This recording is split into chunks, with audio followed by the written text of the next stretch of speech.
Negdje ovdje u Glavogodini uz rječicu Večericu podigoše prvi ljetnikovac, čiji vlasnik bi Gazi Husrev Beg.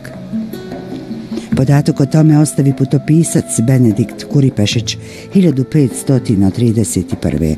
Zapisa da ih je tu na Plandištu na obalama rijeke Bosne čekao vojvoda Murat sa 130 dobro naoružanih i opremljenih konjanika, da ih doprati do Husrev Bega, krupnog i snažnog čovjeka.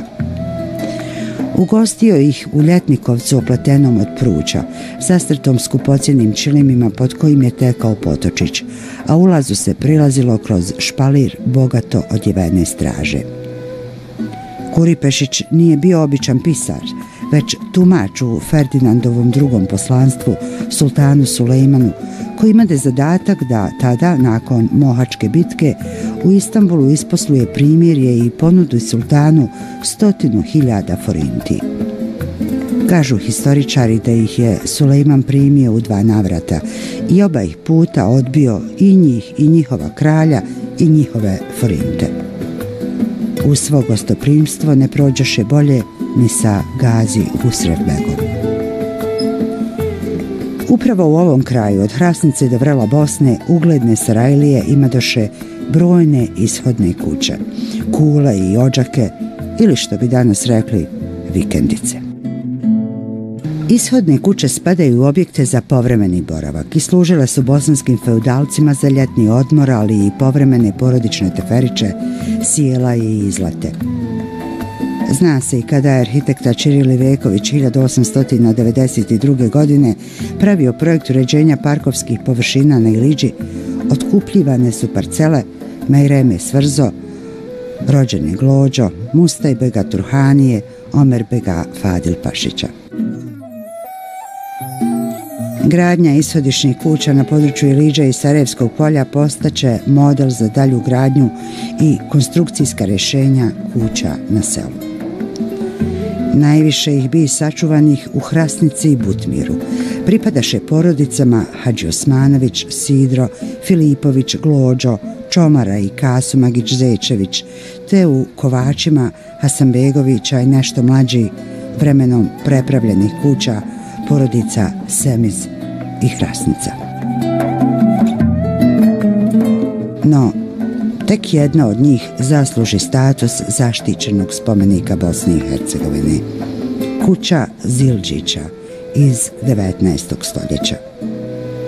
Pod brigom države je od 2008. O tome svjedoči tek tabla.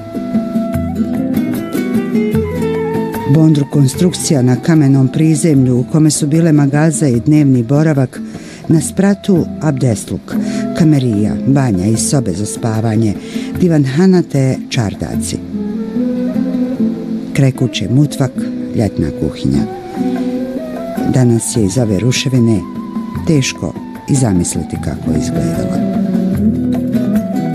Nakon agresije, pljačke i rušenja, kući, kažu, dohaka snijeg 2012. godine. Tek ispod oronulih zidova i greda jedva se nadzire sjećanje na bogate Zildžiće, koje Skarić svrsta među rijetke begovske porodice u Sarajevu u 18. stoljeću.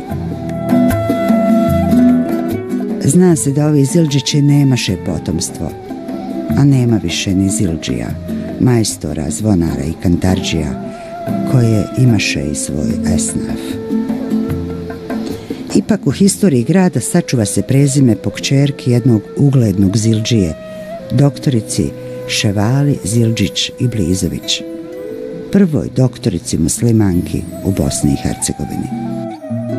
Ševala je rođena 1903. godine u Sarajevu.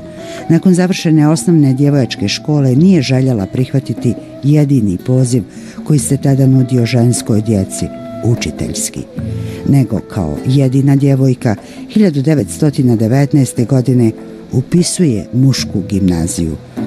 Lično je tražila saglasnost Raisul Uleme Čauševića i dobila je. Ali Sarajevska čaršija nije mogla prihvatiti njenu odvažnost.